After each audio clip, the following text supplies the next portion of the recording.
Hi everybody, this is Jen from Cookies, Cupcakes, and Cardio.com. Today I have a recipe for all of you chocolate lovers out there. This is a triple chocolate mousse cake. It's absolutely delicious, it's very decadent, and you're going to love it if you are a chocolate lover like me. So I'm going to get started showing you how to do it.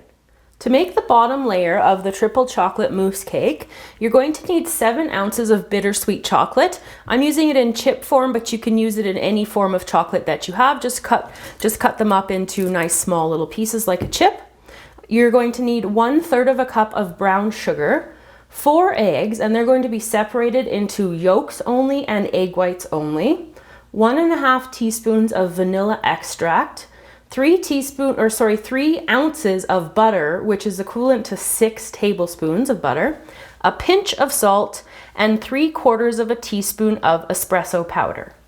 Our first step for the bottom layer is to take our chocolate chips and our espresso powder and our butter, and we're going to pop it into the microwave to melt it all up. And what that will do is make a nice creamy chocolate sauce, and then I'll be back once I have it in its melted form. So once my chocolate mixture has melted and it's combined together, I'm just going to leave it for a couple minutes, and it's been sitting here for about 5 minutes and cooling off. And while it's cooling, what you want to do is separate your eggs. So all I've got in this bowl are the egg yolks, and I'm going to put in my vanilla into the egg yolks, whisk those up together.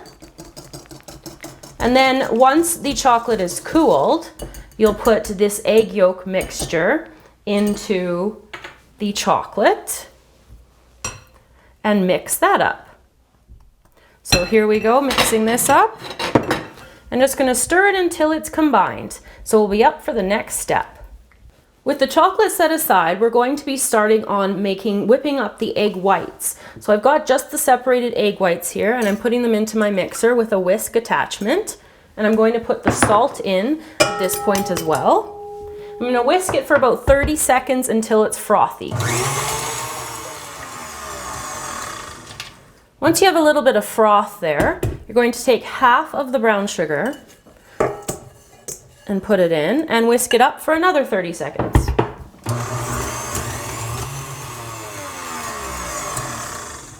And now add the remaining brown sugar, and you're going to whisk it until soft peaks forms, which will be about a minute. Just do a test here on the peaks. So you can tell when you put your paddle into the mixture, and if they come up and they just fold over slightly, they're ready. And this is telling me that it's not ready at all because it's still ribboning. So I'm going to put it on for another probably 30 seconds and test it again. And another test. And you can see here, just as I lift up the paddle here, it's staying nice and soft because it will flip over eventually, and that's perfect for what we're looking for soft peaks.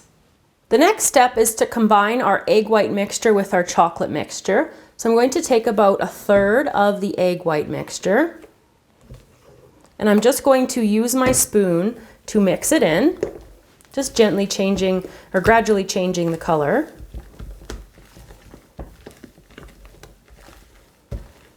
Just like this. And then when you've got it mostly incorporated, you're going to add the rest of the egg whites. Just gonna wipe this off, so I don't need the spoon anymore. I'm going to put the rest of the egg whites into the chocolate.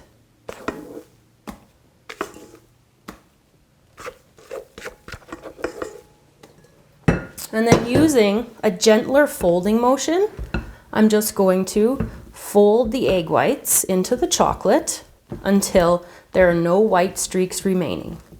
We're going to put our bottom layer into a 9-inch round spring form pan, and it needs to be at least 3 inches tall because of the 3 layers that we're going to put into the pan. So I've greased it with some nonstick spray, and I'm just going to pour this in.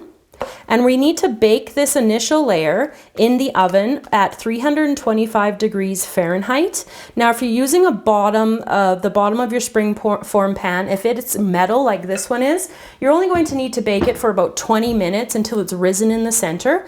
But I also have a glass bottom springform pan, and it takes a little bit longer, on the edge of 35 to 40 minutes. So I'm going to pop it in, and when it's risen in the center, I'll know it's finished. Once the bottom layer has risen in the center, when you pull the pan out to let it cool, it will shrink back down like this, and that's what you want. So you want it to be nice and cool before you put on the middle layer. So we're going to set it to the side to cool, and we're going to get started with the middle ingredients next. To make the middle layer, we're going to use 1.5 cups of heavy cream. In Canada, it's called whipping cream, 1 tablespoon of granulated sugar, 7 ounces of bittersweet chocolate, and again, I'm using it in chip form, but you can use it in any form of chocolate that you want to. 1/8 of a teaspoon of salt, and in this bowl is 5 tablespoons of water, which we're going to have to heat up before we use it, and 2 tablespoons of cocoa powder. The first step for the middle layer is to heat up your water, and I'm going to combine the hot water with the cocoa powder, and then I'm going to set it aside. So I'm just whisking it up here, and then once it's all incorporated, set it aside for later. The next step is to take our chocolate chips, transfer them to a heat-proof bowl, and I'm going to put them into the microwave for 60-second intervals on medium heat until they're nice and melted. While your chocolate is melting, you can get started by whipping up your whipping cream. So I'm going to put all of my whipping cream into my stand mixer fitted with the whisk attachment. And I'm going to put in the sugar and the salt.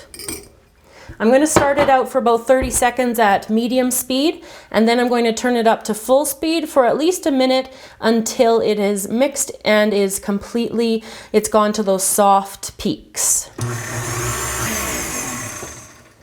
So the whipping cream has nice soft peaks in there now, so it's perfect and it's ready to go. So you're going to need to grab your melted chocolate and the cocoa powder that we mixed with the water. You're going to need both of those next. We're going to take our mixture with the water and the cocoa powder. We're going to pour it into our melted chocolate, and we're going to mix these two together. So I'm just mixing it like this. And then I'm going to grab my whipping cream again, and we'll mix in some of that next. We're going to take about 1/3 of our whipping cream mixture, and we're going to just fold it into this chocolate. Just gently like this. And then once we've got most of it mixed together, we'll add the rest of it, and we'll mix it until it's completely combined and there aren't any more white streaks. So that looks pretty good. Let's put the rest in.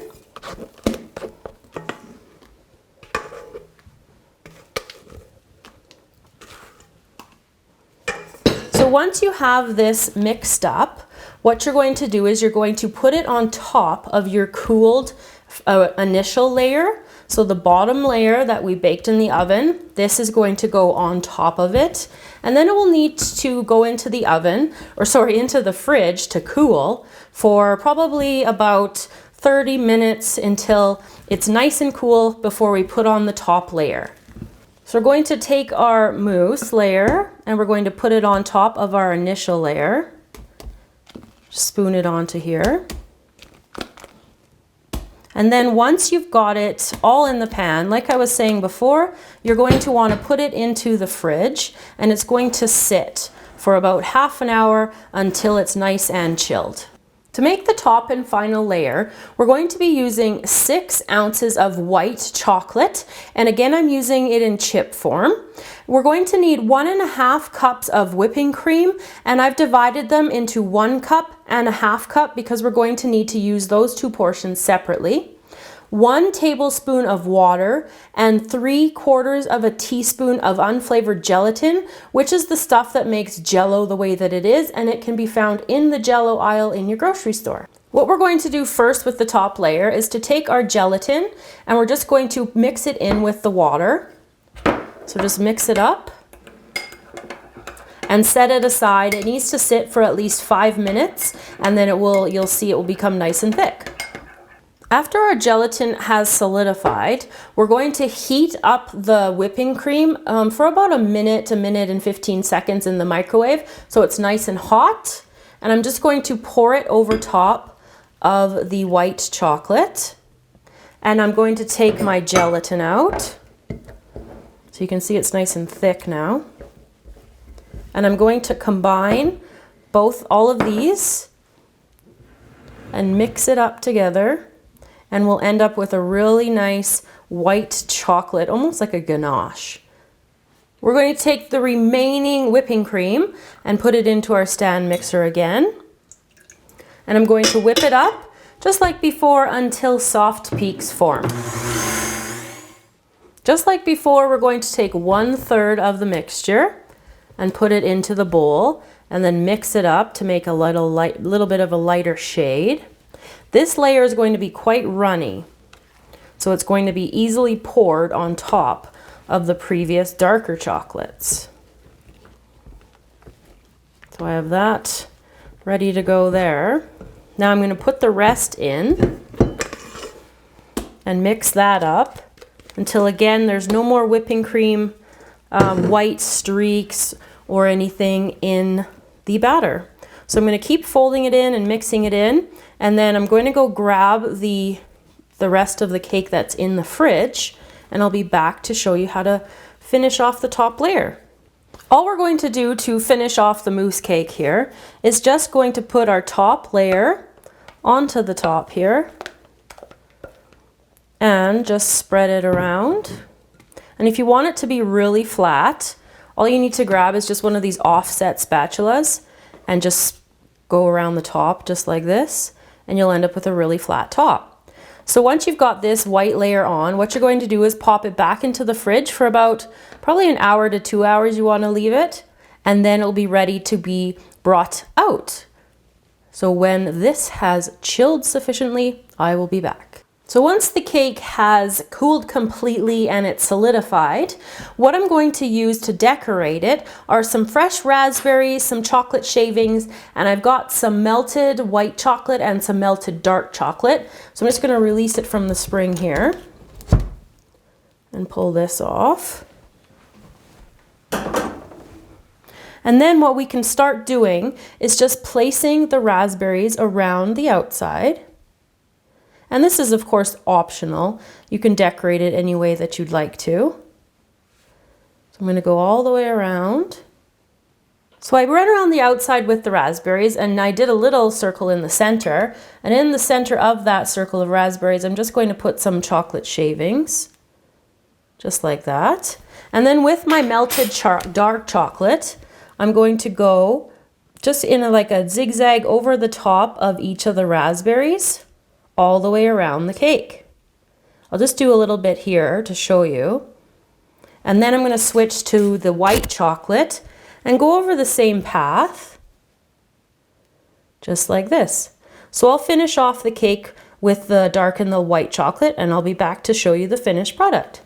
So there you have it, everybody, how to make a triple chocolate mousse cake. I hope you enjoyed the tutorial today. Remember to subscribe to the channel, and you can come over and join us on Twitter, Facebook, and Google+.